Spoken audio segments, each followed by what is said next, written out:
All right. Good evening, everybody. In the interest, since it's 6 p.m. my time in the mountains, we'll go ahead and get started. Welcome so much to our first webinar of the job search series. This is our fifth year hosting this series, and we're very excited to be able to continue doing this for our fellows and our transitioning early career neonatologists. My name is Nicole Fernandez Dias. I am the TCAN Education Chair and ONTPD Liaison. I'm also the Associate Program Director of the Fellowship Program at the University of Colorado. And today I will be tag teaming this presentation with my teammate, Dr. Patrick Myers, who is the Program Director at Northwestern University Lurie Children's Hospital. As a reminder, so this is the first year we've moved our series into the evening time, hoping to capture a more, an increased live presence of our fellows and early career neonatologists. We have several sessions headed your way. So at the end of this month will be the private practice job search session. June 4th, the academic job search session. July 11th will be the interviewing session. And then be on the lookout for a session on the job search with a DEI lens, negotiations and job offers, which are usually done in October. And then we are reinstituting the job search with a visa lens that will be around the January-February timeframe, recognizing that individuals who are on visa, their timeline is shifted significantly up from the usual job search timeline, and we'll get into that momentarily. Thank you, all of you who submitted questions ahead of time. We have done our best to incorporate these answers throughout the didactic portion of this talk. Some of the questions submitted for tonight's session may be best answered by some of our future sessions.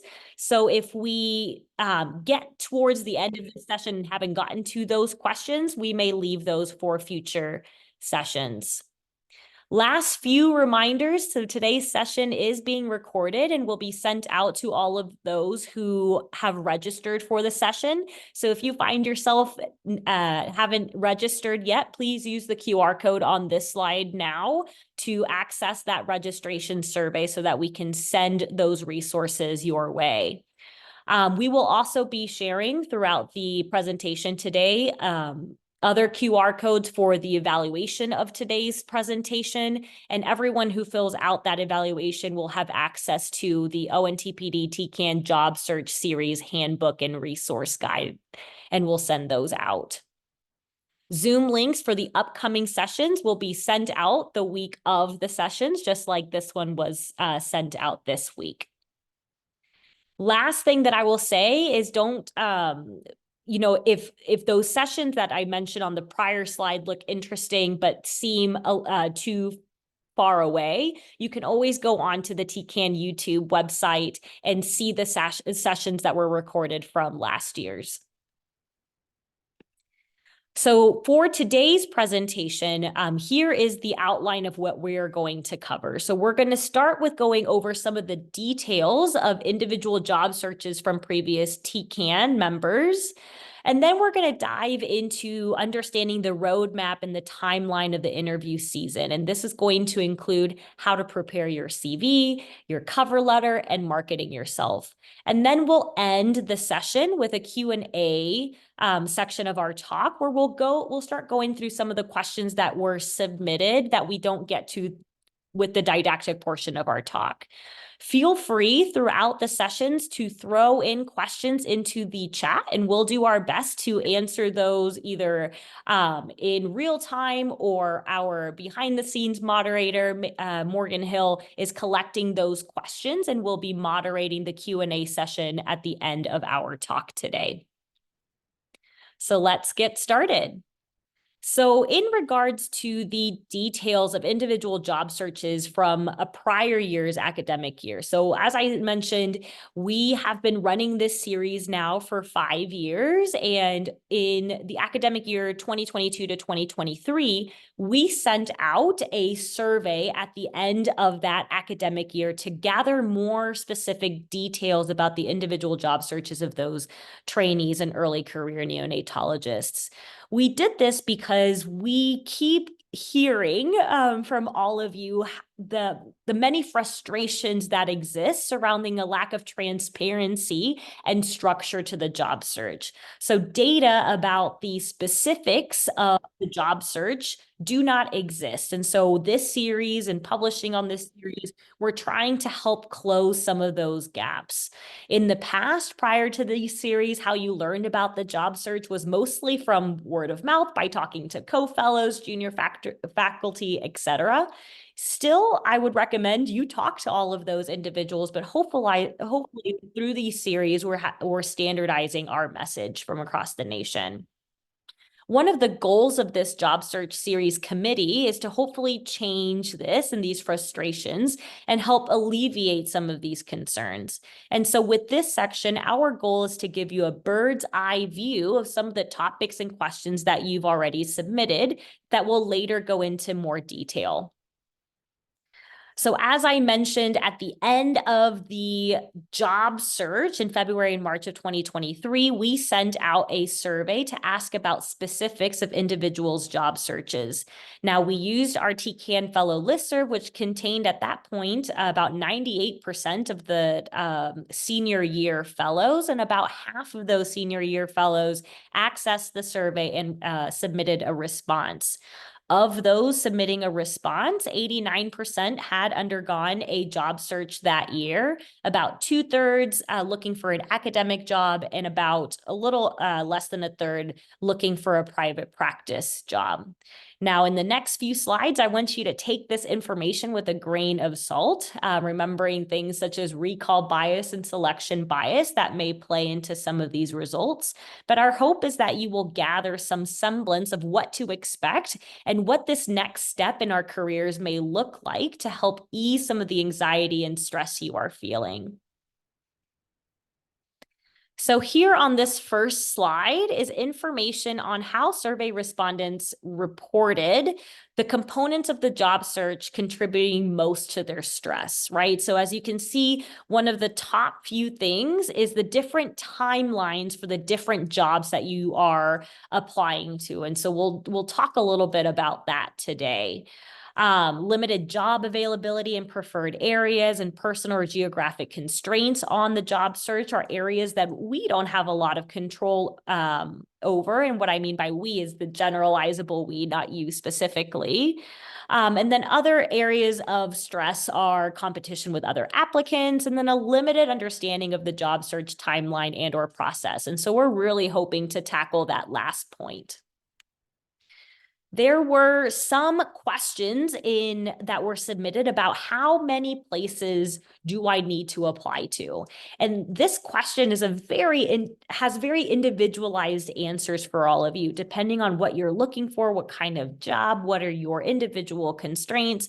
But in regards to those who had submitted the survey 2 years ago, you can see that the majority applied 1 to 6 programs or submitted applications, as in submitted their information and reached out to programs or practices from 1 to 6. In regards to what the job interview looks like for most of our fellows and early careers who had submitted our survey, the majority had a initial telephone screen, either with the division chief or the recruitment committee representative, to give a bird's eye view of what their division is looking for, what the clinical requirement may look like, describe their institution, etc. And then to see if this is something that you would be interested in continuing to pursue. And then when you're invited for an interview, you can see that the majority of people said that the majority of their interviews were in person, or the majority of them in person with some virtual component, but gone are the days where everything was virtual, like we were seeing during the COVID-19 pandemic. And then the last data that I want to share with all of you from our survey was the concern about how much time do I have to make a decision after receiving an offer. And so you can see that the majority of people who submitted our survey received between 1 and 2 weeks after the job offer was made to come up with a decision. Now, grain of salt with that, which we'll talk about, is that there are extensions and you can ask for extensions. This is not set in stone, but the majority were given anywhere from 1 to 2 weeks, with a sizable amount 3 to 4 weeks as well. Before we dive deeper into the job search roadmap and timeline, I want to take a moment to normalize a few things. First and foremost, this process is anxiety-provoking and stressful. You are not alone in all of the emotions you are feeling. Second, this job search process is what regular non-medical people do to look for jobs. We are just late to the game. Our lives have been so regimented for most of us and structured until this point in time. And as such, this process feels very unfamiliar and ridiculous. However, this is how the majority of the rest of the world works when it comes to finding a job. This is finally the time to determine your own path. And this is our true first opportunity to look at exactly what we want in a job or hope to get in a job and in your life, and then go out and try to find the best fit.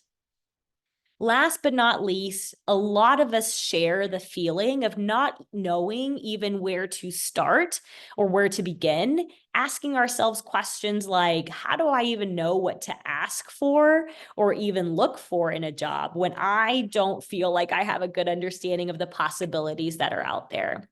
This is completely true and is definitely overwhelming, but it is through the applying and interviewing process and talking to other people through resources like this, like our job search series, that we start to bring some clarity to this question and find out what is out there and what is the best fit for us.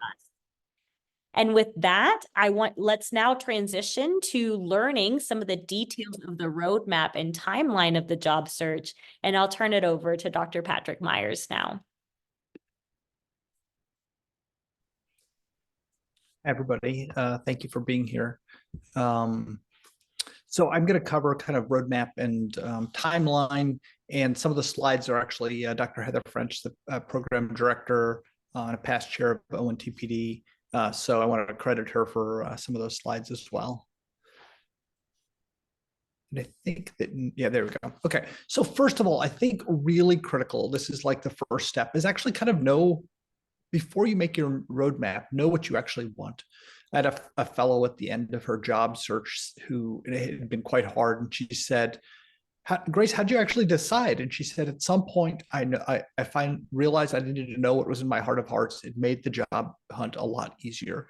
So just be aware, like actually take the 10 minutes, 15 minutes, couple hours to talk to friends and families and those that love and support you to kind of figure out, what do you actually need?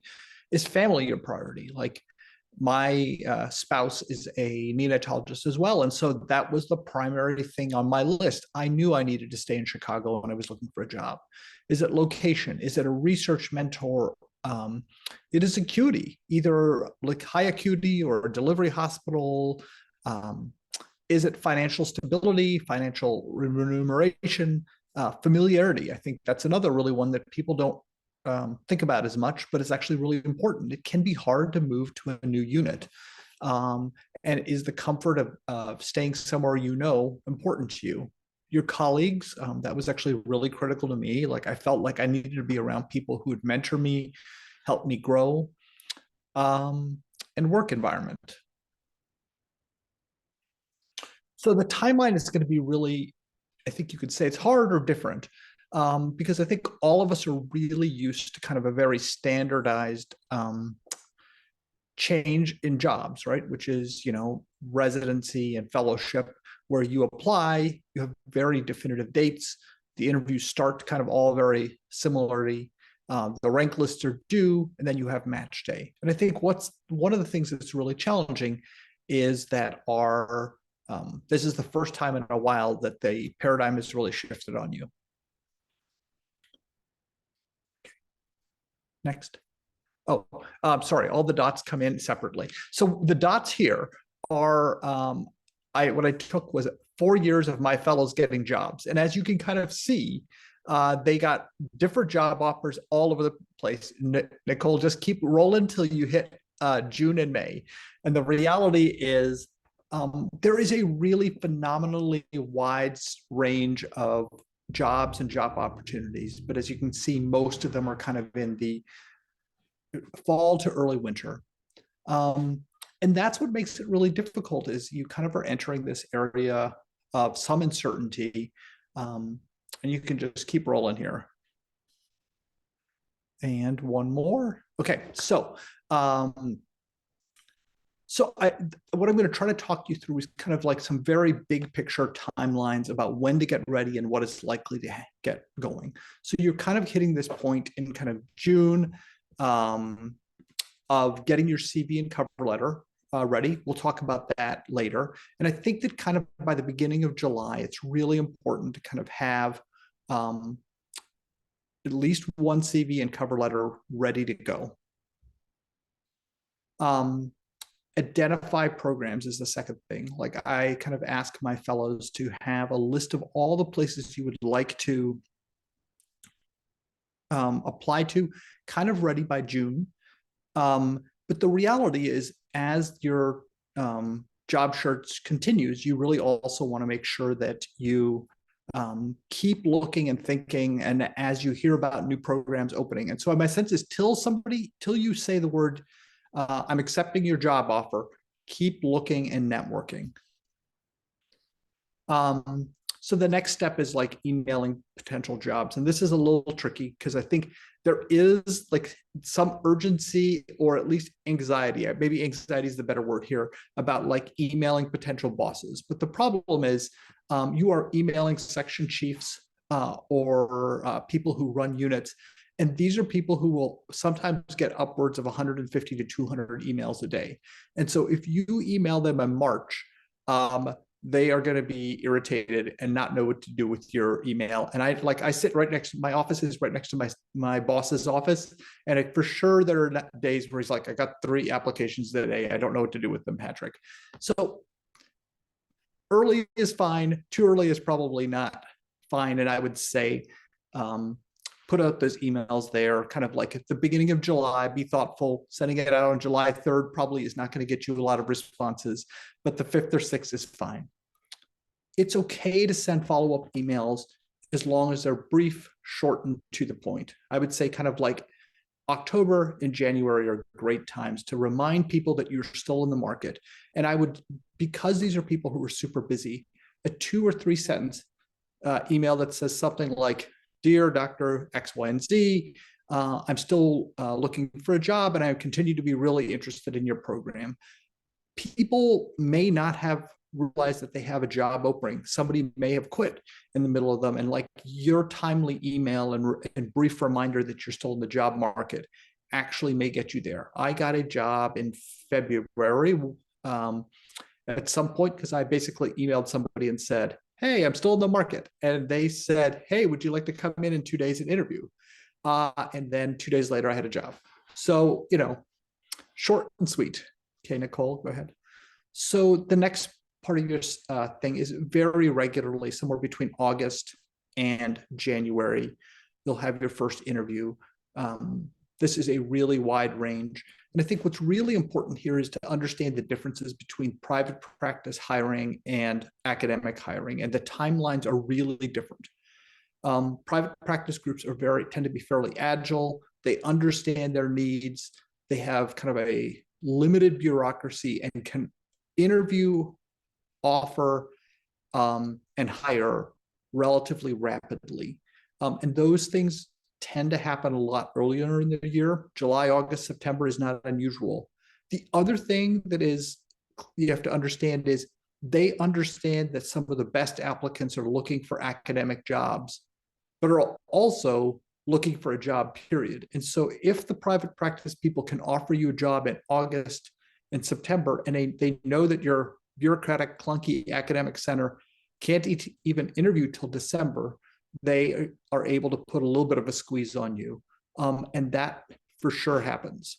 The second interview is much more serious in terms of people wanting to kind of like, they're much more invested in you. You're much more likely to get a job offer off of that. They're trying to see if your goals and their goals align.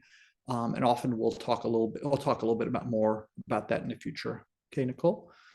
And then finally, the last part of this is kind of the offer letter, that most jobs end up being somewhere between November and March.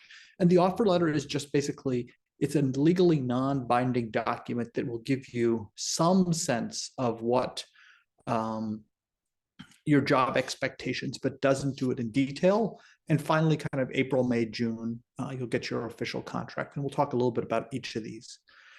I would urge you, and I'll say this again later, as soon as you get your offer letter, reach out and say, how do I start doing my credentialing? If you were moving states, how do I start state licensing? It is not a great feeling if you want to start in August and you don't have state credentialing at the end of July, like they can't pay you. So if you want to kind of like actually make money, credentialing and state licensing is like really critical. And the other thing is like, you need 1 billion signatures to be credentialed, and all those people are going on vacation in July and August. So it can be clunky. All Next. right. Thank you so much for giving us that general timeline of the job search. And now we're going to dive a little bit deeper into some of these components of the timeline. And so I completely agree with Patrick, and I cannot overemphasize the importance of self-reflection before embarking on this new adventure in order to find your focus.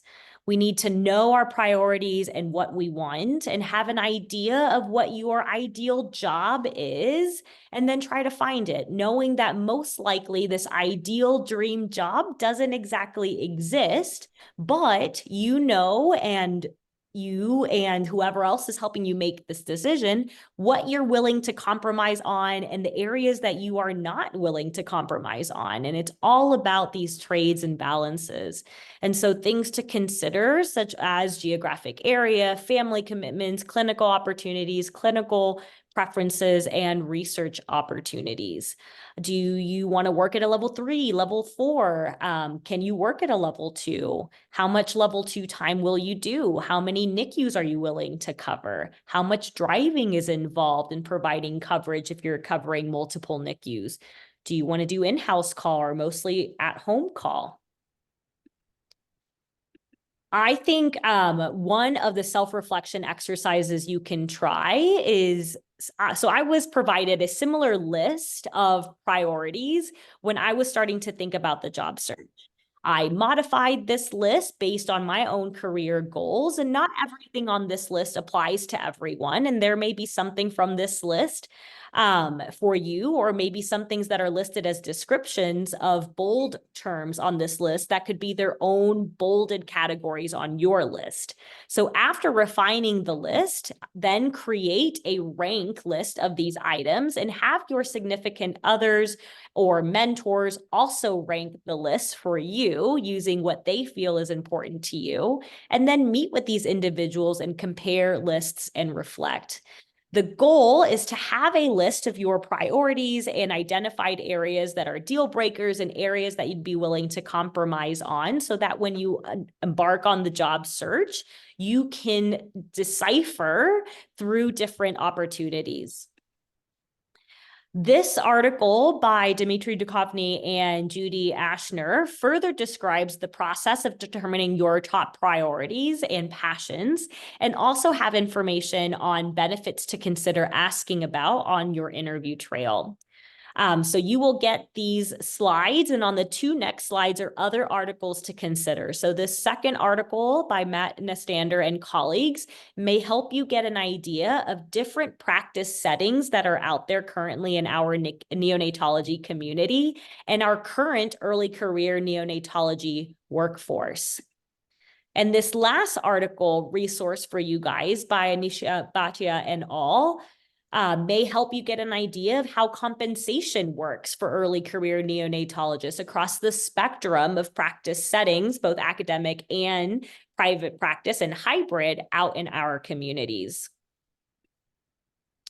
So next, after reflecting on your job-specific priorities, we should contemplate what strengths you will bring to your future employer. So talk to your faculty and mentors, let them boost your confidence, make a list, think through how your strengths make you a strong candidate for a particular type and time of job.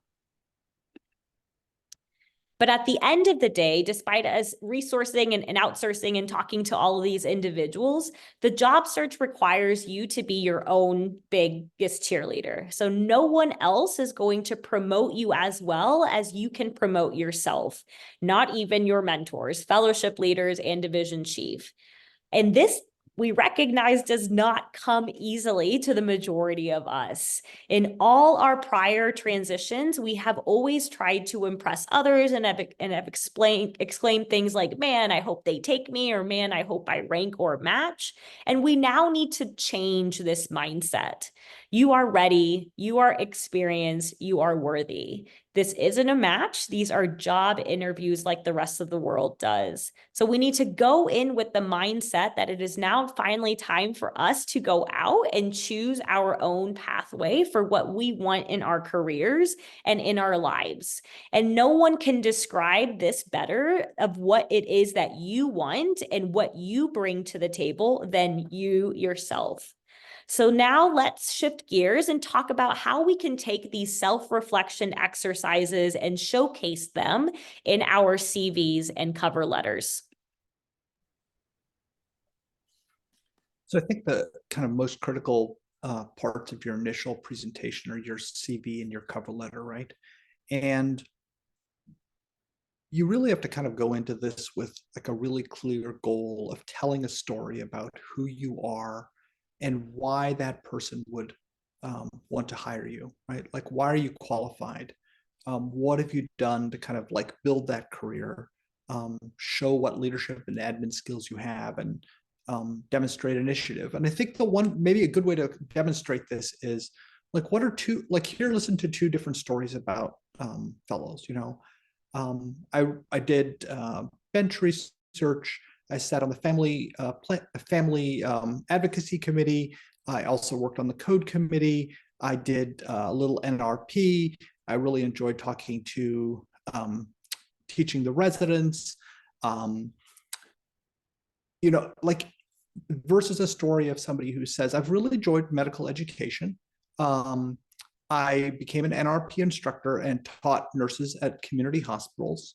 I discovered that I also love teaching POCUS, took an outside POCUS course, and I would really like to build my skills as a medical educator, particularly around hemodynamics.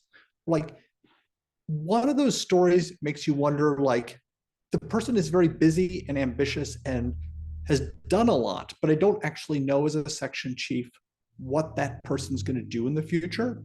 And then I'm like, where do I fit you into my section? Versus the other one, I have a very clear idea of what they're doing. So think a little bit about who you are, be honest, and what you want to do, because I think people that have a kind of clear story,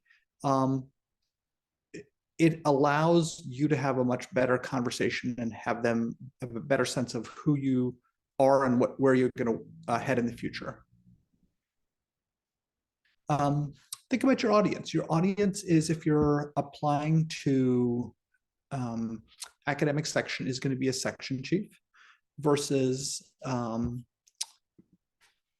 private practice is going to be either HR if you're applying to one of the large corporations like Pediatrics or Kaiser, or the person who kind of runs the the group, the practice manager for a mid-sized or small private practice. And those people tend to be busy. They like to kind of have a clear crystal story. So be mindful about who you're sending this to. The other thing to kind of know is your CV will go around to a lot of people, probably senior nurses, partners, HR department. So be cognizant that don't overshare all your details, like your DEA number and stuff like that. Probably is not something you want to put on there. Okay, Nicole. Another thing that I will say about your CV is that you don't have to share the exact same CV for every single job opportunity that you're applying to, right? A lot of us may apply to both academic or private or private and hybrid settings. And so I challenge you to always, you may have like a dump CV where you put everything on it, but you should always be modifying your CV to whatever opportunity you are applying to, right? So an academic CV should not necessarily be identical looking to a CV that I submit for a private practice job. Yeah, I think that's actually really critical, Nicole. Like I applied to 18 jobs in the Chicagoland area, and I had a private practice and a academic CV and cover letter. And each of those 18 jobs got small to medium-sized modifications upon how I wanted to target that section chief, that private practice manager, that corporate PR person. And we'll talk about this a little bit, but you really should do a lot of homework and digging into what your potential employer is doing. And I think that you actually have a lot more connections than you think. People you went to med school with, NNPs you work with, nurses, traveling nurses. One of the things I ask my fellows is like, where do you want to go in the country? And then often I'll be able to identify and say like, oh, that person did their fellowship or residency there. Like you definitely need to go run and talk to them immediately. And like, they give you a sense of what's going on. So I think really target where your CV and cover letter is going. And I think the more specific you can be, the more well-received it will be. This is also just kind of a reminder that your CV will have, most units have like a kind of a CV template, or academic institutions. I think your program director should have a template for you, which they can share with you. But there's a fairly wide variety about this. Okay, next. So nuts and bolts, like perfect spelling and grammar. I'm terrible with spelling. I am terrible with grammar, but I can assure you that my CV and cover letter was perfect. Have people read it. This is a first impression. Some people will not care a lot. Some people will toss your CV and cover letter in the garbage if there's even a tiny error on there. So, don't eliminate yourself on like, by accident. Have a clear font, something boring, like Arial or Times New Roman. Make the font large. A lot of the people reading it will have like cheater glasses like I do. Give them eye strain. Don't normal margins. Make it readable. Again, you're talking to people who are quite busy. So bullet points, avoid paragraphs, spacing and bold font to draw attention to things that you're really critical. And like spacing and bold font can actually be really important as you ways to kind of like shade your CV and cover letter based on who you're sending it to, and keep it tight. Next. Don't sell yourself short, and don't highlight your shortcomings. Like every year I see applicants that have an awards category and it's either blank or none. Like, don't remind me that you didn't get any awards. The other pet peeve is don't list the same accomplishments twice. The most common way to do this is if you gave a poster presentation at your local research scholar day, you then took it to Midwest SPR, and then you were lucky enough to get it to PAS. And then you listed that 3 different times on your CV, right? You actually probably got less credit there if you just listed it for PAS. Or you could say, list the title and say presented at PAS, Midwest SPR, and Research Scholar Days. but it shouldn't be 3 separate line items. With the one exception being that if you did win an award for it, you could say, you could present it at PAS, and I won the Marshall Clause Award for this topic as well. Okay. Some people advocate strongly for an academic goal or personal interest. It's not required on CV. It's a little bit finicky. Like some people like it, some people don't. But I would say that if you have a good, short, brief, concise statement that mentees have read, mentors have read and liked, go for it. Nicole, go ahead. Yes, looks like we have a hand raised in our group. Colin, do you want to unmute and ask your question? Yeah, thanks, Patrick. This is Colin Parker. Just a quick question. Is conference attendance valuable at all? Because I think about having taken the same poster at multiple conferences, but mainly it's like an avenue for me to get the fellowship to pay so that I can go to more conferences. Is that like seen as a good thing, or is that just seen as redundant? I would say that it's redundant in terms, because they're really interested in academic productivity as a metric to determine whether you're going to be academically productive in the future, right? Sure. And so what you're just basically trying to do with your CV is tell the story of who you are and what you will do in the future, right? They're essentially like using prior things you've done and interest to basically see if they have that, you can fill a need within their section, but also trying to gauge whether you're going to be productive in the future. And so part of that is playing the part, kind of fake it till you make it. And that it means that if you look at like associate, full professor CVs, they aren't going to be labeling or listing all that stuff multiple times. So I would say if you presented it at 5 places, if you really feel like you want to, you can list the title and then list, I presented at and list the 5 things, but you shouldn't list it 5 times. Part of it is also you're reading a lot. Like a good one, a good example of this is when I'm reading for applicants. It is actually tiring to like go through a CV and then you're like, wait, did I see this already? And then you've got to look back up and you do. And yes, in fact, I've seen this exact same thing 3 times. Like it's kind of a courtesy to the reader as well, maybe.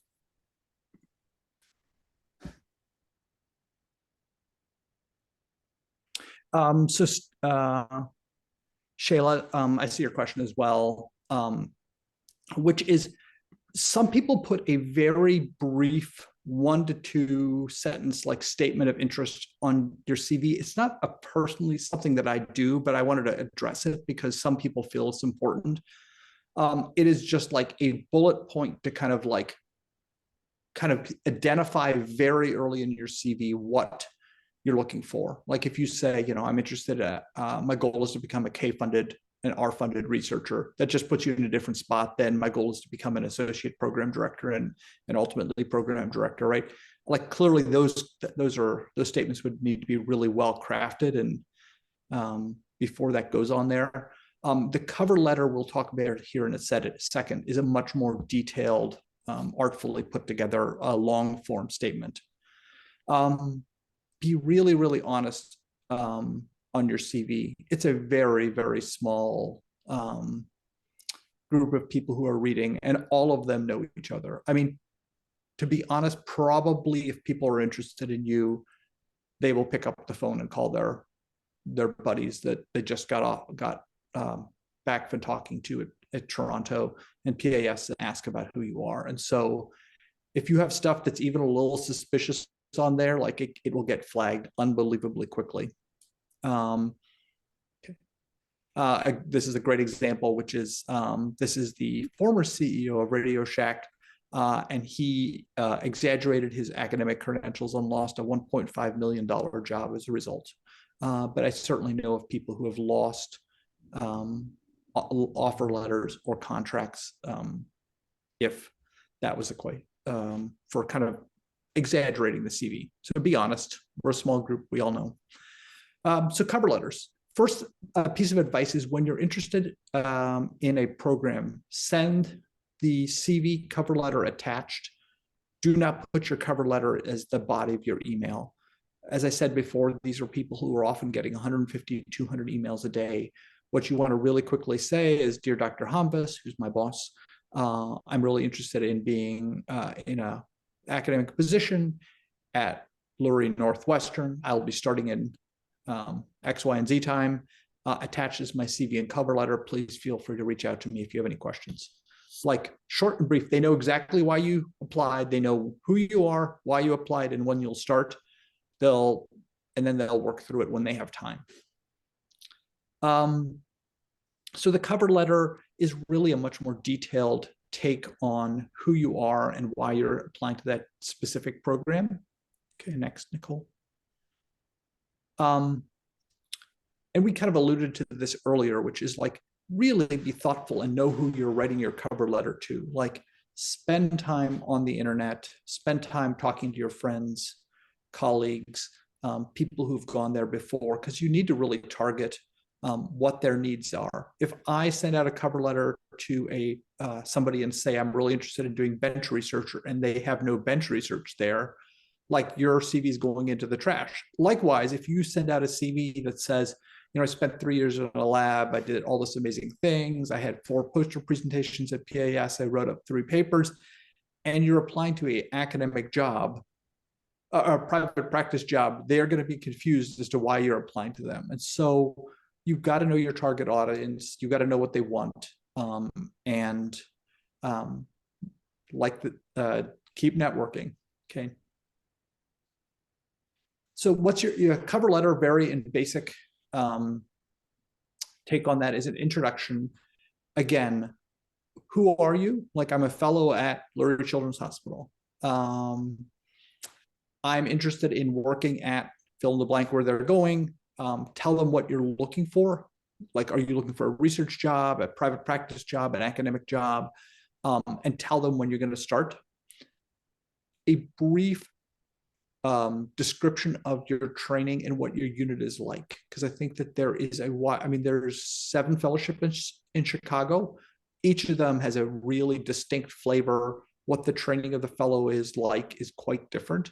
And so it's most of the section chiefs or private practice hiring partners will have some sense of where they're coming from. But the further you are from Chicago, like if somebody was applying to Oakland, one of my fellows was applying to Oakland, the Oakland person has almost no idea what the Northwestern Lurie units are like. And so they're giving you a sense, you're trying to basically say, this is what I did during fellowship. A lot of senior fellows or alumni will have done this. And so you don't need to, this is not creative writing. This is like kind of telling them what you did. And the way I kind of frame it is, don't worry, you don't have to babysit me. I'm an exceptionally good clinical fellow.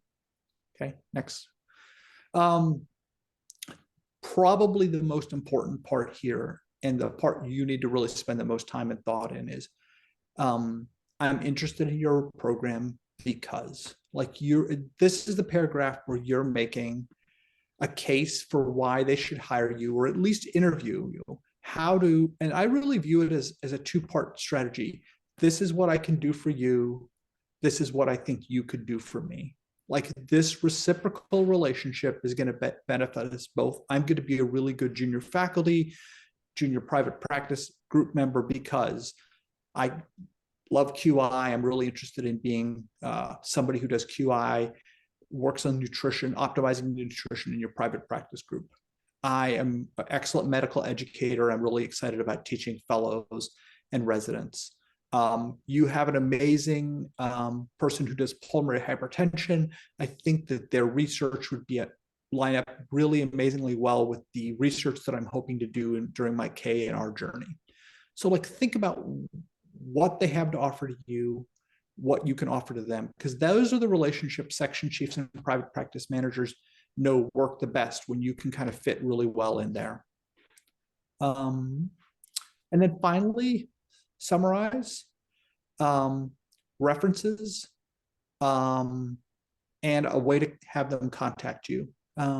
References are a little plus minus. I've actually, over the last couple of years, I've polled a lot of section chiefs as I've talked to them. Some of them absolutely want references. Some of them absolutely don't care. I would say you have to either put references upon request or just list your 4 references. The reality is the section chief's not going to call you references. They're going to call their buddy who they did residency with. Or they're that group of people tends to like run into each other a lot because they're doing kind of the business of being a section chief. And so they will often like chat with each other as they run into each other at various Zoom or national meetings. And I will say, in regards to the references, I've seen people place that at the end of their CV as well. I think the general gist in regards to length of cover letters that I mostly hear about are trying to keep it to 1 page, definitely not more than 2 pages. And so I would probably say references at the end of your CV, or references available upon request at the end of your cover letter or the CV would be completely fine. Another thing that I wanted to mention is that in these follow-up emails, right? So Patrick talked about how, the initial email goes out, you may not hear back because depending on where that practice or institution's at, they may not be ready to embark on their own job search yet, or not job search, but applicant search yet. And so on your follow-up emails, hey, reminder, I'm Nicole, I'm still interested, but don't forget to reattach your CV and cover letters to that follow-up email. Don't have them kind of go looking for that original email to find your stuff, right? Make it as easy as possible for them to read your email. And so to summarize what Patrick just said, don't forget, we should all be working on kind of like our elevator pitch, right? Those 1 to 3 lines that summarize who you are as an individual and what you're looking for. That goes in your email. I'm interested. Here's my stuff.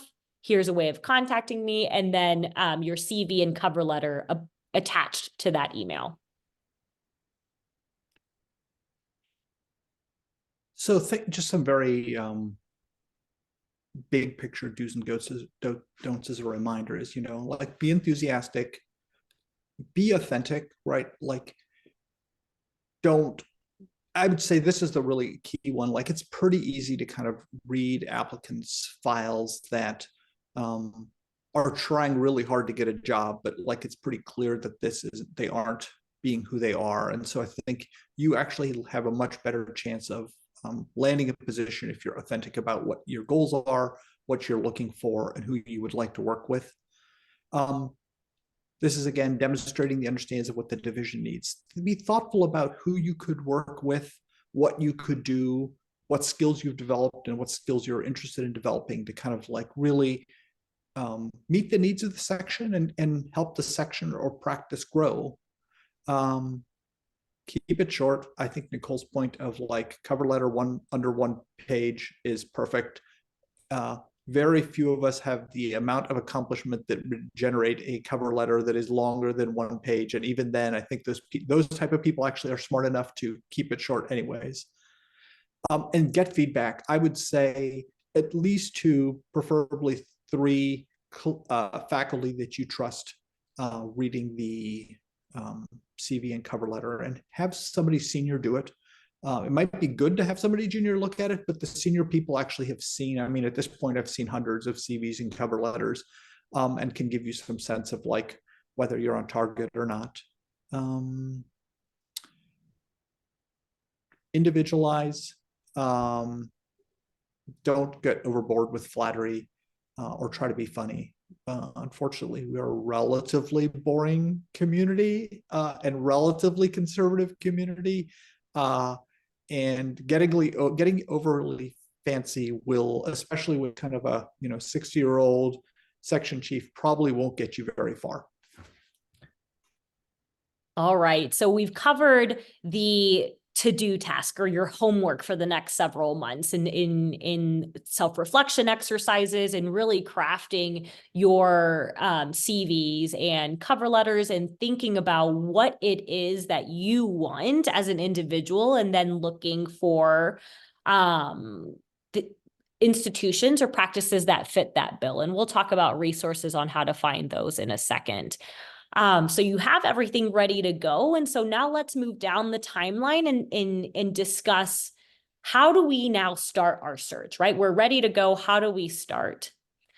So I cannot overemphasize enough how much we need to rely on our connections to start this search.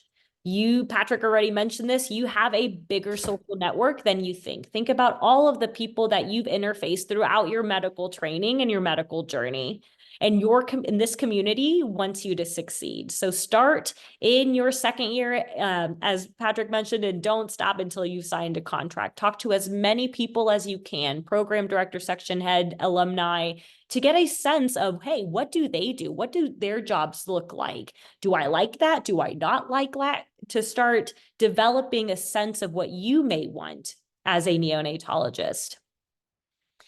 When we talk about initiating contact with programs or institutions, I feel like this is one of the biggest anxiety producing areas for our fellows and transitioning neos. Yes, you want to use your social network to create a list of programs to apply to. We talked about sending that short email and attaching your CV and personal statement. Don't be afraid to ask your mentors, ask your colleagues to advocate for you, especially if they know somebody at the institution or practice that you want to apply to. Sometimes you can even have them initiate that contact for you, right? So sending an email with you and the section chief or the practice director on that email, introducing you to that practice director or division chief can go a long way. Don't be hesitant to send reminders if you have not heard from programs. You just never know where the program or institution or practice is at in their applicant search. It may be too early from them, and then the emails can get lost. So I usually say, if you haven't heard from them in about 2 months, feel free to reach back out again and let them know you're still looking and still interested. And don't forget to attach your CV and cover letter again. Keep notes on programs and practices that you are researching. As you move further and further into this sometimes quite prolonged timeline, everything starts kind of blurring together, similarly to when we were interviewing for residency programs and fellowship programs. Emphasize that the networking and approaching people at meetings, even virtual ones, can lead to job opportunities. Asking for introductions from your faculty, standing by your posters and talking with people who approach you. I was recently at PAS and I presented to the organization of division chiefs, and it super surprised me their want and desire for people to email them even earlier than the job search timeline, before a big conference like PAS, and say, hey, I'm Nicole. I'm interested in your program. This is my one-liner. I will be at PAS presenting my scholarly work on this date, this poster or this workshop or oral presentation. I would love, if you have time to stop by and let's meet in person. Numerous division chiefs explained or exclaimed that they would love to see more of that, so that they can more purposely attend these meetings and seek you out and see what your scholarly work is all about. Also, don't forget to ask your mentors or other faculty to introduce you to people they know in your field. So networking can sometimes be very daunting. However, if you tell your program director or your mentor who's also attending the meeting with you, hey, these are my goals. I would love to know this person and that person. Do you know them? Do you know anyone who knows them? Can we make it happen? Is another great strategy. Other things on approaching a program. So again, authentically self-promote using multiple sources. You are your biggest cheerleader. We talked about the follow-up emails ×3 if you don't get a response to your initial inquiry. Sometimes you can call their assistant just to make sure that the email went through and they have it. I know whenever we don't hear back from or receive an email back from someone we send an email to, we're always thinking, oh my gosh, did it get stuck somewhere? Is it lost somewhere? So doing that is okay. And then we always get the question about what if there's currently not a job opening at a particular practice or institution? Should I still send my stuff? I would still recommend doing so. You can always ask that they keep your CV or file in case there is a future opportunity. Like Patrick mentioned, when he was undergoing the job search, someone left a practice he was interested in. And so because of his follow-up email, he was able to kind of sneak in and get an interview and get a job offer that way. All right, so now transitioning a little bit further down the timeline into the interviews. So, at some point you're going to get interviews or a interview or interviews. The first thing is to really be thoughtful about how does your fellowship offer or handle time off for interviews. Like, ask your program director about how they do this. Like, the last thing you need is to have a offer for an interview and then be stuck on service or on call or not be able to attend the interview. So know what you're getting into first. Most job interviews will send out a list of people who are going to interview you. Research who those people are, where they went to med school, residency, fellowship. Look for areas that you have commonalities in. Read the abstracts of papers that they've recently looked at. It may seem unfair, but one of the real tricks to interviewing is it is your job to keep the conversation going. It is your job to sell yourself. It is your job to kind of like close the deal and get yourself hired. If the conversation falters, it may be because you got stuck with somebody who's a stiff, but it's still your responsibility to keep rolling. And so for every interview, I actually generated a list of 6 to 8 questions that if things kind of slowed down, I had something I could ask them. And if you're genuine about it, like I think generally people have really interesting things to say. It's going to be a really long day. What did I have? I had 18 interviews over a 2-day period for my Northwestern job. I was tired. Let me tell you, by interview 7, I did not, in fact, have any more questions. But let me tell you, I kept asking questions. I kept talking. I kept marketing myself.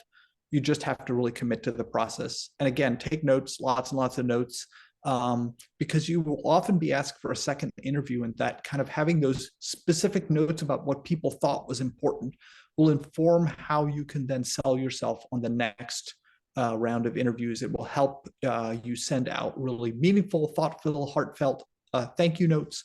And it actually will also then help you make decisions. Okay, next. The second interview, people are really interested in you and serious. Most or a lot of second interviews will lead to job offers. It's really an opportunity for you to understand the granular details of the job better. What can they offer you? What can they offer them? What do they want from you? What are the benefits? Often, what is the salary? What is the call like? Programs will often ask you who you would like to talk to. And I would really recommend asking to talk to junior faculty member because they can give you the skinny on how things are or aren't working. Are they supported? Have people been successful? What's the work-life balance like? Where do you want to live in the city or in the town that you're going to, right? Talk to a potential research mentor. And I actually think it's really useful to talk to site leaders or unit directors to get a sense of what the clinical flow is and what their expectation for the faculty is.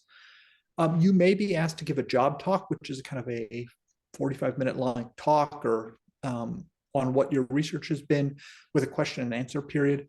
100% you must have your research mentor okay your job talk because it is their reputation and your reputation on the line. And I would also say, please try to give your job talk 2 or 3 times before you give it for an actual job, because your faculty, your program director, your section chief is going to be a lot more friendly and help you develop that a lot more than doing it de novo in front of some strangers. Next. And just to emphasize, we are doing a bird's eye view of a lot of topics today, right? Our next future sessions in this series dive a lot deeper into some of these topics, especially the interview session where we talk about what exactly goes into a job talk? What exactly are some questions that I should consider knowing, having answers to, or not providing, but asking my potential employers? So the next, if you've made it through the second interview, you will get an offer letter. I've gotten many offer letters over my career. I've seen a bunch of my fellows.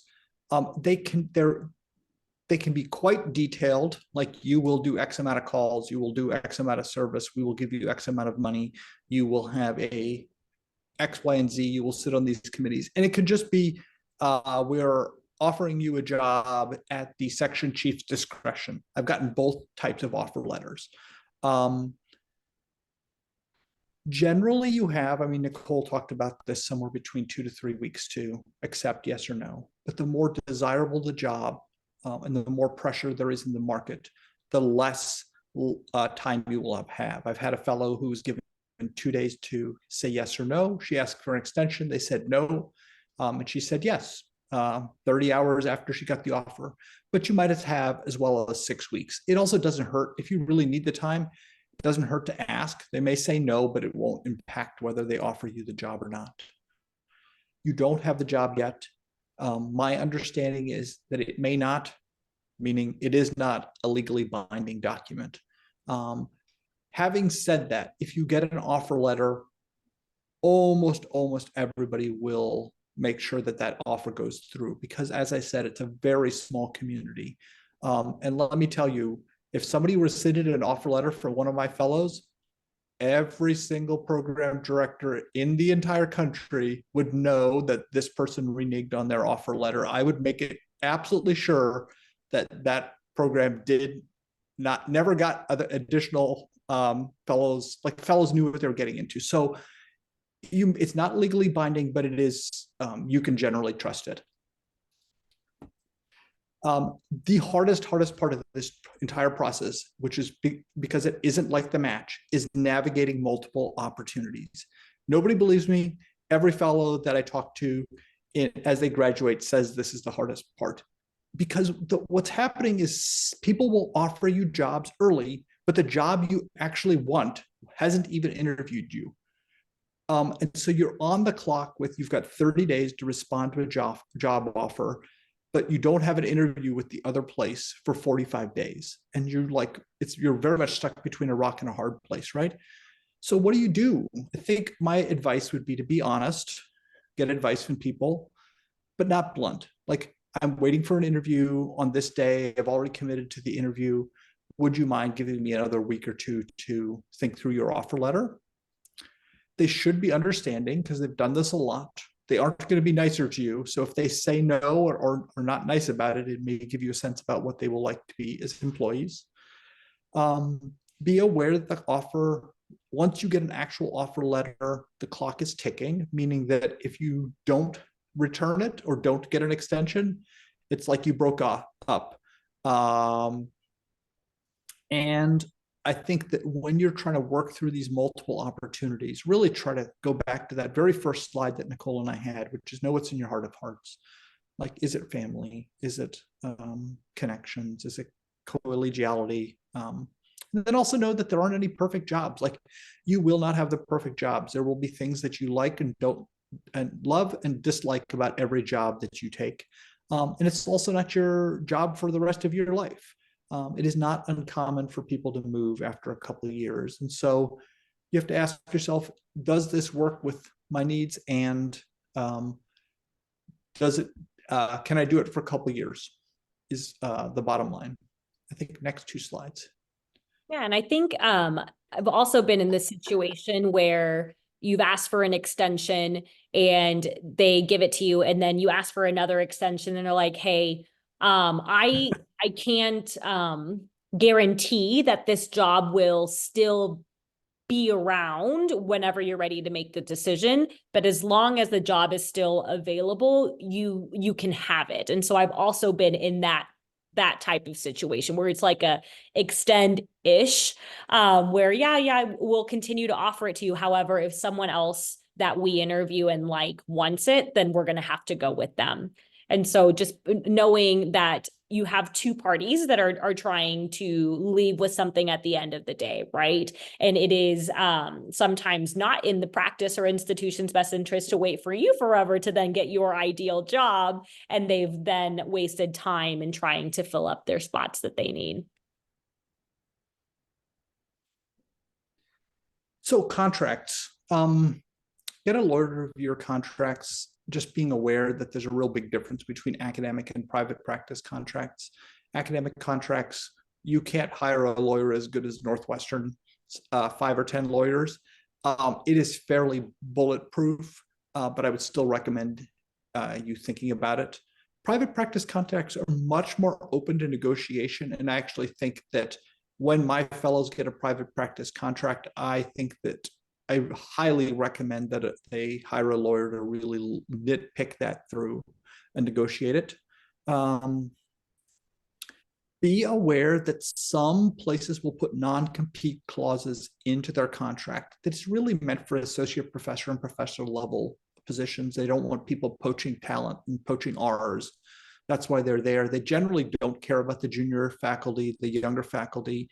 And so you can make sure you know if it's there or not. You can ask to have it removed. Maybe they will, maybe they won't. But just be aware that that is a thing that could happen. Somebody said, what's the timeline between first and second interviews? It really varies. Probably at least 2 to 4 weeks between the two. But I've seen much longer than that. If it's very near the end of the cycle, like if it's February, March, they might be hurrying a little bit and it might be shorter. But generally somewhere like I'd say in the 4 to 8 week range, and it really kind of depends on everybody's schedule. It's so variable. What I would just recommend is at the end of your first interview, you usually wrap up the day by meeting again with the your future employer, and then just being very clear or try to get clarity on their timeline and just ask them, like, what is your timeline for this applicant search looks like? When are you hoping to finish the first round of interviews? When would I expect to hear back from you, good or bad? And just ask those questions to get some answers based on that particular practice or institution. Insurance, know what insurance you're signing up for. It actually can make a really big impact on your life. There's essentially 2 types. Occurrence policy, that is what almost all of us in fellowship and academic institutions have. The policy starts and the policy ends. You provided care here. The policy ended because you left the institution and a malpractice claim is filed over here. You are still covered. The premiums are higher. The coverage period never ends, and you do not need a retroactive date. In other words, the infamous, what is tail coverage? Tail coverage is essentially just saying, if my coverage ended, I'm paying some extra amount to cover anything that happened before. So occurrence, make sure you know, but if you're an academic institution, it is almost always occurrence. Next slide. So the other one is claims made, right? And what's happening here is, as long as you pay for the insurance is in effect. The moment you stop paying the insurance, the policy ends. And so you can see the 2 different arrows, the kind of light green one. If a claim is filed while you're paying for the insurance, you're covered. If you stop paying for it and somebody files a claim 2 years after you move to a new institution or group, you are no longer covered. And that is what tail coverage does. Tail coverage then provides you're paying some lump sum of money to cover any claims that were made during the old policies time period. And tail coverage can vary a lot.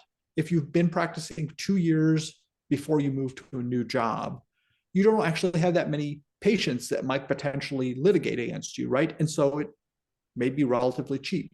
If you've been there for 10 years, you have this ginormous stable of patients that you've taken care of, and their risk is much higher. And so tail can get quite expensive. So just be aware that that's a thing. As you move jobs, some new section chiefs, private practice people may actually be willing to cover your prior tail as, and so you can negotiate coverage of tail as you move between positions. Next. I already said this, but really critical, like if you don't have a state license and if you are not credentialed, they will not pay you. And you will not have a program director and a program coordinator to hound you to do this. So if you don't do it, you are going to be a sad person without any money. So get busy. Literally, as soon as that offer letter is in, send your section chief or that administrator, how do I start credentialing and get state licensing? Because it is hard to do. It will take a while. There's a lot of signatures, and you will be much happier with a paycheck than without one. All right. So we have now reached the end of our kind of bird's eye view of the timeline of the job search. And the last few slides we will cover before entering the Q&A portion of today's talk are just a bunch of resources for you guys to consider. And so first and foremost, your job search resources one-stop shop is, of course, the TCAN website, right? So under the TCAN Career Development and Leadership tab of the TCAN open-facing website, there's a section about the job search, sample cover letters, sample CVs. Also, because these can be a little dated, I don't remember what years they are from, but you can ask colleagues, former fellows, your mentors for their CVs as well to get a general CVs and cover letters to get a general idea of what they have utilized in the past. This QR code will get you to the list of all of the TCAN signal groups that exist. So TCAN is like WhatsApp or GroupMe. It's another kind of messaging platform, but specifically the TCAN Career Development Signal Group is where TCAN posts job opportunities and job postings that get sent to us. So division chiefs, certain private practices, program directors, faculty will send job postings our way, and we will post them through the Career Development Signal Group. So that's a great resource for you guys. We do not have any affiliations with any of the now resources that we are going to talk about, but the Neonatology Solutions NICU directory contains information on more than 1,300 level 2s, 3s, and 4 NICUs throughout the United States. They include details such as number of beds, practice type, open job requisitions, and community information. And they sometimes provide contact information for some of the key physicians, nurse practitioners, and nursing leaders for those NICUs, as well as another kind of source to obtain information about these practices. Neonatology Solutions is another website that can have job postings. Again, I'm not endorsing any of these particular websites, but these are some of the resources that have been utilized by our fellows and early career neonatologists in past years. And another one that has been shared with us is also neonatology.net. So these slides you will get, and they're just resources for you guys. Patrick, you want to tell us a little bit about the ONTPD Collab site? Yeah, the ONTPD Collab site, you can have access to. It's mainly academic postings. It is very hit or miss. There might be 5 or 6 in a month, and there might not be posting for 5 or 6 months. Most of your program directors will have access to this and be able to pull down sites and jobs. So it's there. I actually think TCAN does a much more robust job at it, and I would guess that most of them overlap, but just be aware that that's an additional resource. And then again, I can't stress enough to use your communities, right? So we, neonatology are a tight-knit group, and your mentors, program directors, division chief usually know of people who are at the different programs or practices that you're looking for jobs at, or they know someone who then knows somebody or are able to get a contact information for you. The emphasis on networking during your conferences, even if they're virtual, reaching out to potential employers during your second year if you're about to attend a conference where they may be at, could also be another strategy. So just to kind of think about a little bit, what are ways to know what you're going to get paid? If you are looking for an academic job, the AAMC is a faculty salary report that your section chief should have access to. It's relatively expensive for a medical school to buy, but almost every medical school has one. And you should be able to have some access to it, kind of depending on your institution. And this is for academic practices only, correct?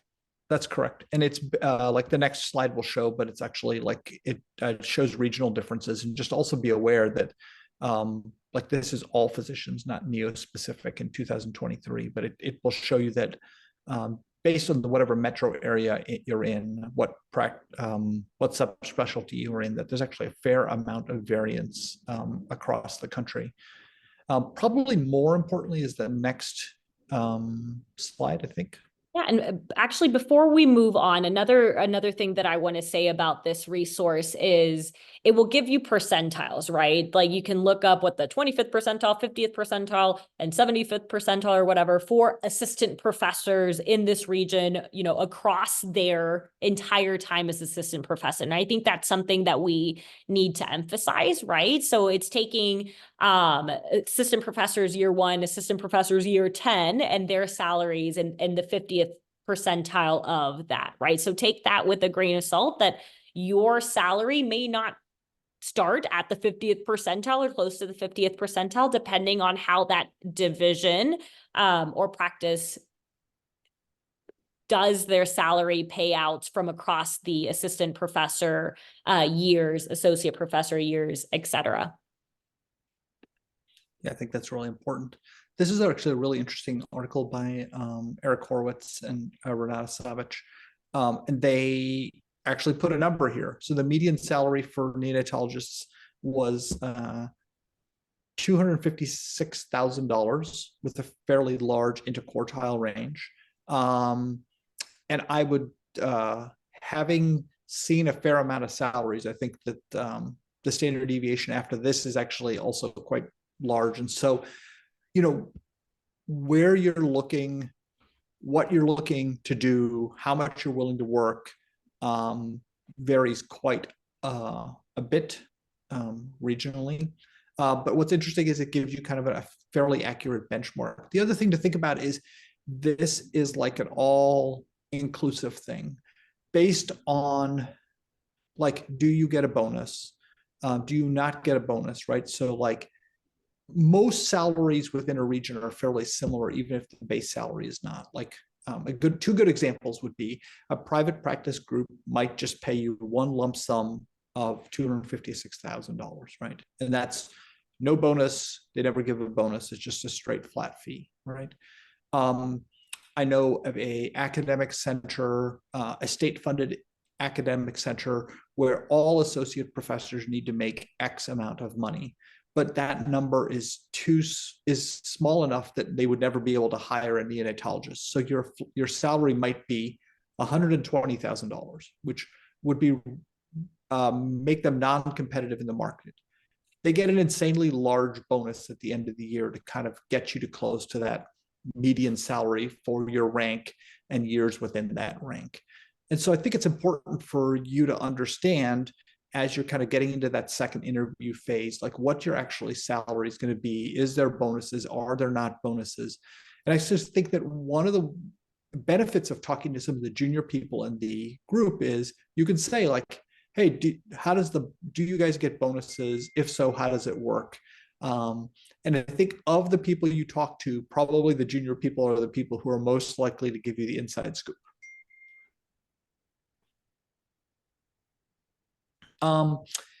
This is kind of a call for advocacy, which is pay it back to your co-fellows. Once you have a job, share your list with your younger fellowship. Think about having a fellowship list for all your fellows. This is hard and stressful. Make sure that you share the love and joy and resources. Those people may be people who then 2 or 3 years later, when you're looking for your second job, will be the people who hook you up. And as you have jobs and you have use your alumni to get jobs, and then make sure you're like a alumni that helps people out. Common questions. How do you job hunt with a partner? My partner's a neonatologist. The two of us have been off sync for 2 years for med school, residency, fellowship, job hunting. It is a hot mess and unbelievably stressful.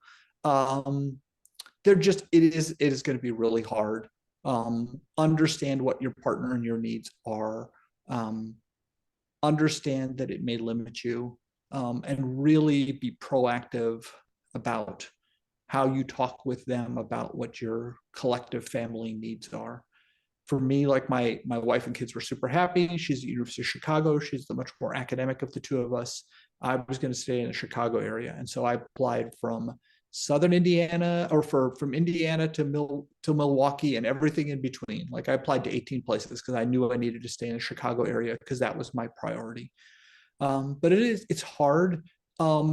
Understand it also that people are probably going to be fairly empathetic towards you because many people have been in the same situation.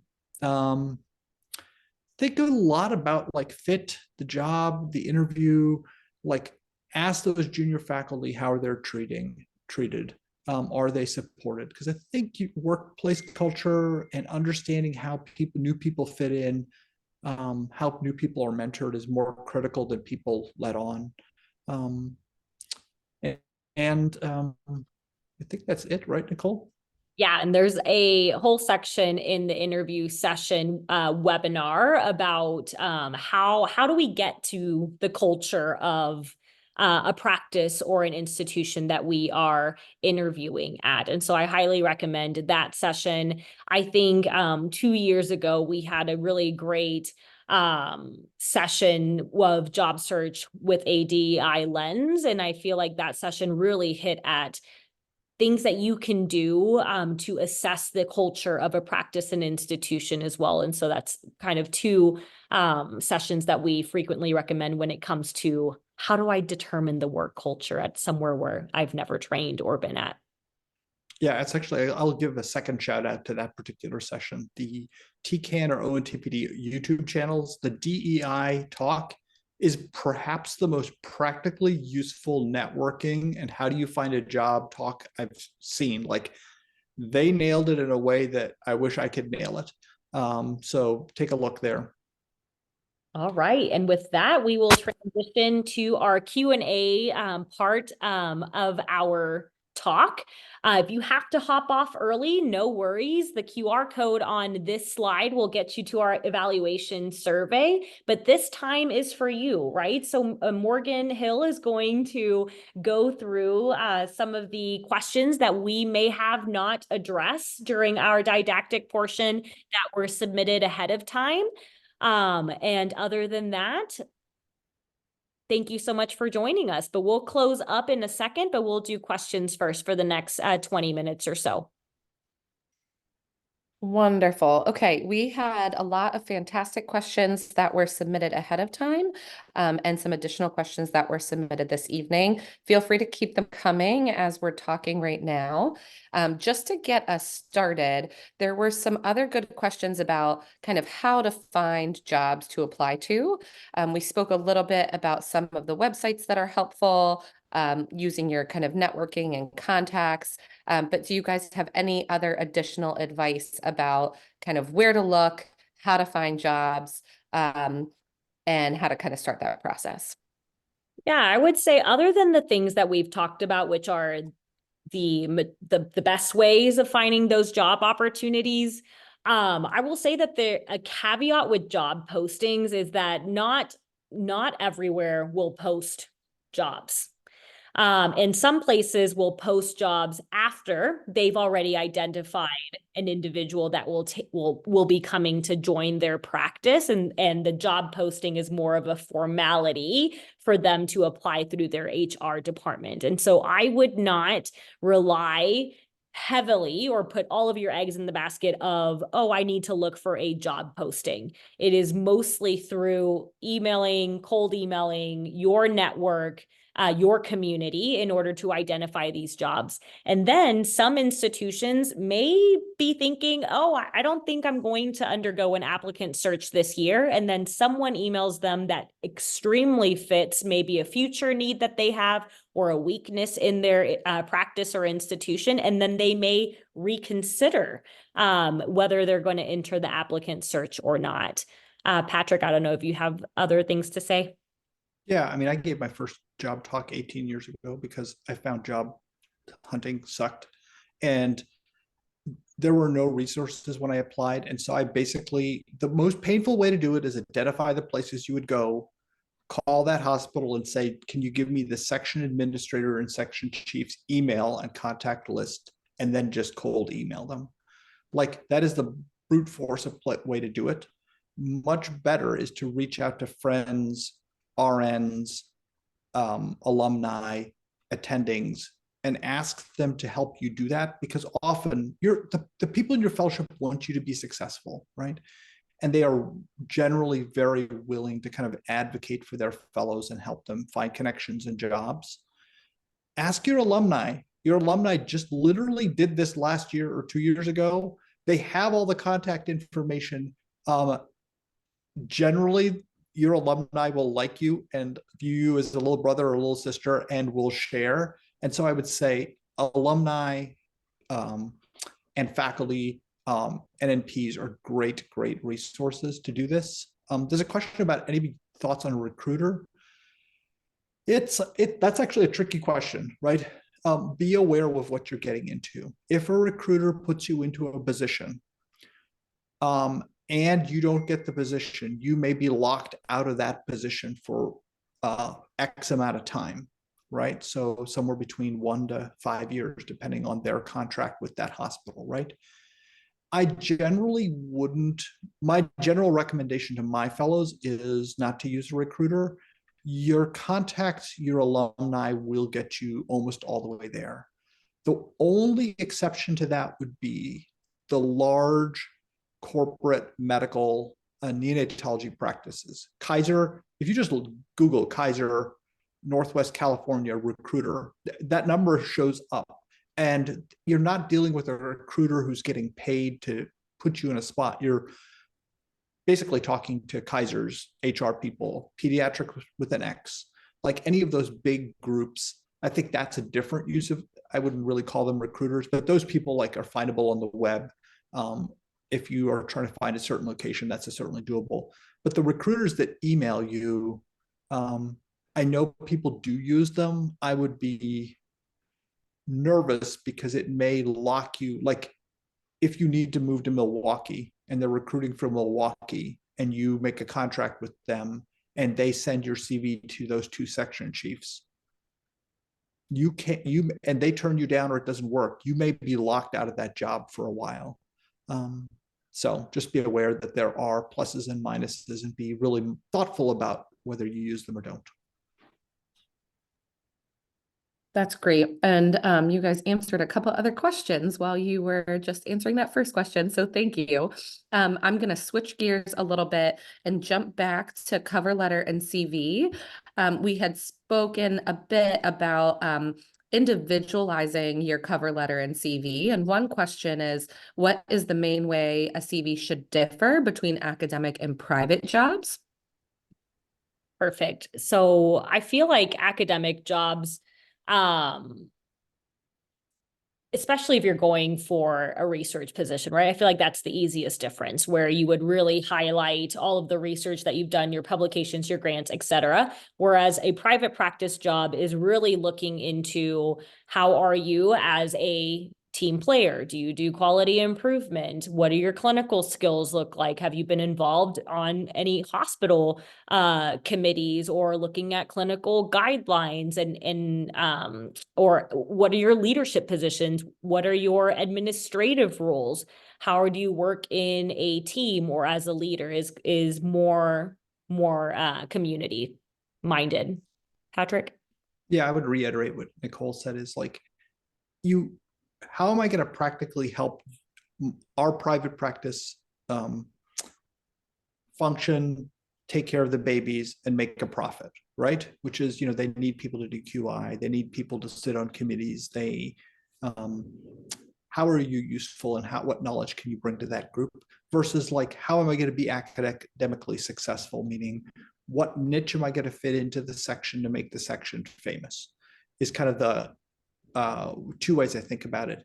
And so you want to kind of you have to say both actually on both cover letters, the emphasis and the order. For private practice, I'd put in the I'm useful in these ways first.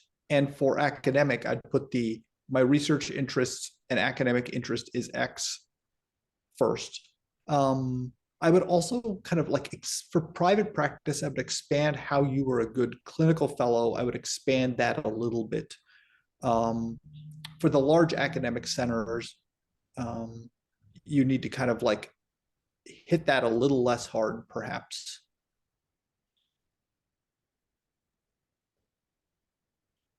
All right, perfect.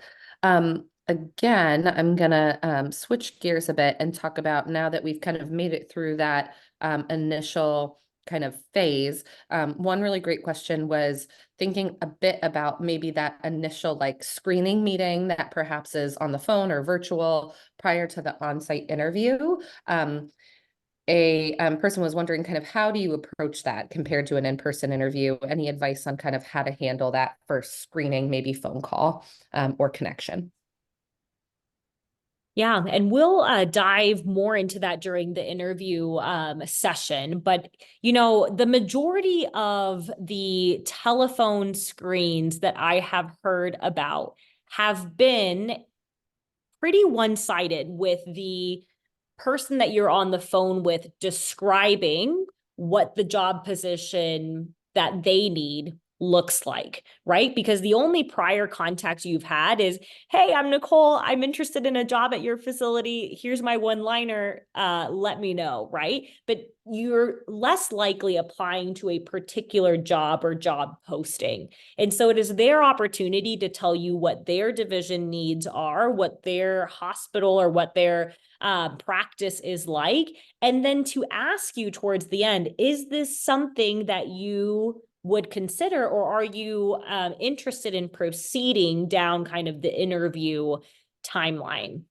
So that's the majority of telephone screens that I have heard about. There's been a minority that's been more back and forth in regards to academic scholarly work and what they're hoping to do from a scholarship perspective to identify whether that institution has the resources and mentorship to continue to help that trainee or early career continue to mature in that focus.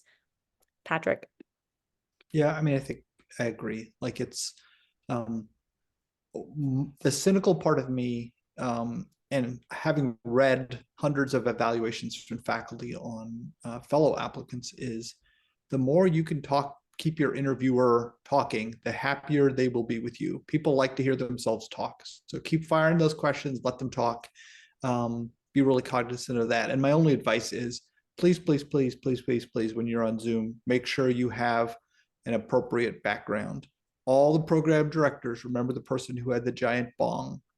All the program directors remember the person who we were nervous about, that they were in some kind of dungeon in their basement. Like, just really like professional, neutral, or interesting, but non-controversial.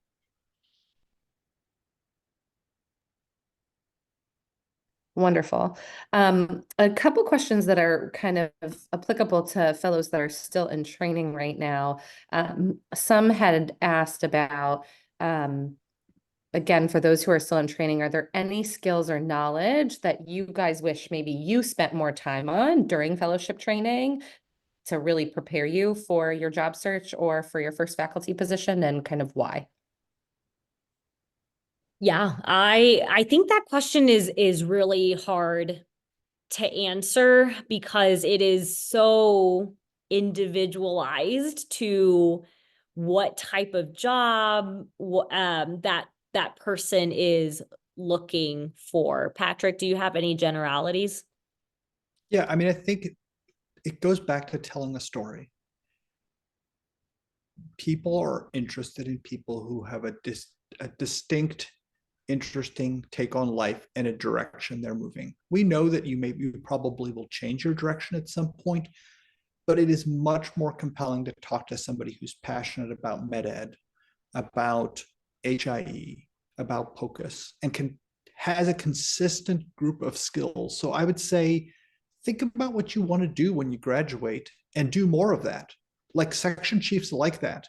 Like, don't be busy just to be busy. Like, those CVs drive me crazy because I'm like, one, I have to actually really think about like, what is this person actually doing? Wait, are they the POCUS person or the person who does like gerbil research? Like, I don't understand why.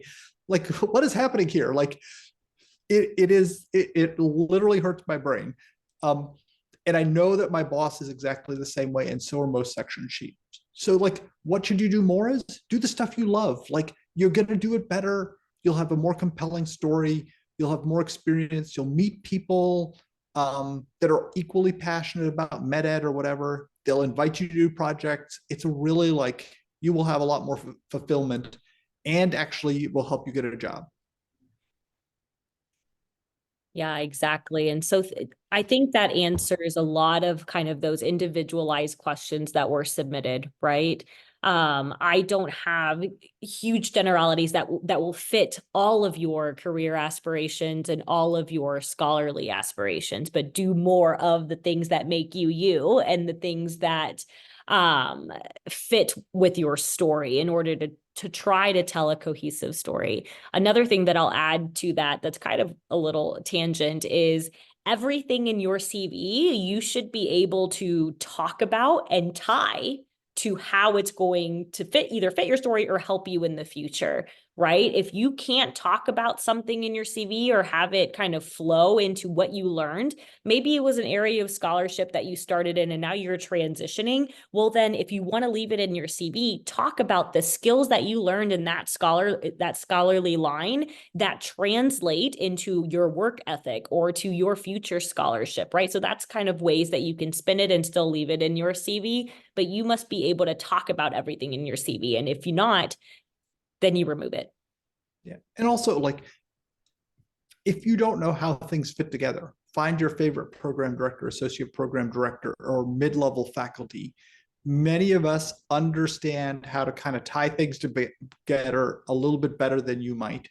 Actually, I'm doing semi-annual reviews with my fellows kind of over the last 2 weeks, and actually had this exact question a couple times of like, when I did this thing and I did this other thing, I don't quite know how I'm going to talk about it in the interview trail. And I was like, well, like, to me, it's obvious that these things are totally related. Here's how you tie them together. So like, find somebody older who can help you figure out like how to tell that story and practice that story.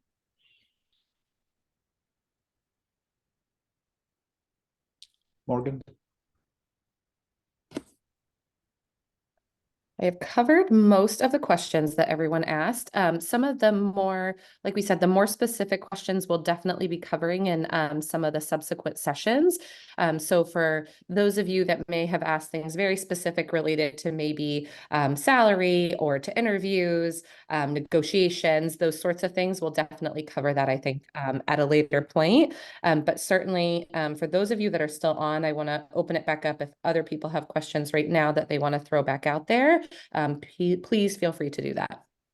I think one of the questions that was submitted, Patrick, was about loan repayment and how to identify programs or practices who would be amenable to loan repayment or service loan repayment. Any tips or tricks surrounding that? It's tricky. Most academic centers will be able to do it in some way, shape, or form. I would just actually explicitly ask, and ask it in a subtle way, like, I'm interested in loan repayment. Is this something you do? I'm interested in your program, whether you say yes or no, but what is your experience with loan repayment? And the section chief, being the section chief, will be like, no clue. But then they'll reach out to their program director, who will be able to tell them. Yeah. And I think along the same lines of like the non-competes and whether that's going away or staying, any trips or any tricks or tips surrounding that? I mean, you can ask. They will have a definitive answer on that because it is not your section chief. It is 100% the lawyers who will determine that. It depends really how much of a disagreement they are with the rival academic center. Like currently in Chicago, U of C and Northwestern had about a 10-year period of poaching each other's talent. And so our non-compete clauses are unbelievably strict, but actually probably not enforceable by Illinois law, ironically. But other places will generally let the younger people off. But just be aware, like you can ask, you should ask, but it may not be a point of negotiation. You just don't know till you ask. Perfect. So with that, if there are no further questions or hand raises in our audience, we'll go ahead and wrap up. So again, questions that we couldn't really dive into today will be addressed in other sessions. For those of you who are job hunting with a visa, please reference our past year's visa session on our YouTube channel. We will be doing that session again, but not until January and February of this next calendar year. Same goes for the job search through a DEI lens. Again, that one being really great when it comes to identifying your work culture. And we'll end on some top advice from fellows who previously underwent the job search. And so some of their top advice was to start early, be persistent, do not be afraid to follow up on multiple times and or to cold call or email. Use your social connections, but be cautious as they may make or break your job search. Identify what is most important to you prior to the job search. Apply widely and outside of your institution, even if you want to stay. Consider both academic and private practice options if you're on the fence. Update your CV regularly, keeping up with that, and that should be a habit that goes well into for the rest of your life. Don't sign too soon. Be patient. Identify how you stand out and what you can bring to the institution in practice, and then keep an open mind and be flexible were some of the top themes of advice from fellows who previously have undergone the job search. Thank you so much for joining us today. We will send out the recorded link of this session once available to everyone who has registered. If you include your email at the end of the post-session evaluation, you'll receive our job search series handbook and resource guide and our chat text, although I think our chat text today did not include any information as we answered everything verbally. And be on the lookout for our future sessions. All of them are 7 to 8:30 p.m. Central Time, and our next one is on May 23rd with how to do the private practice job search didactic and Q&A session. It's been a pleasure hanging out with y'all this evening, and please do not hesitate to reach out if there's anything else that we can do for you. Thank you and have a great evening.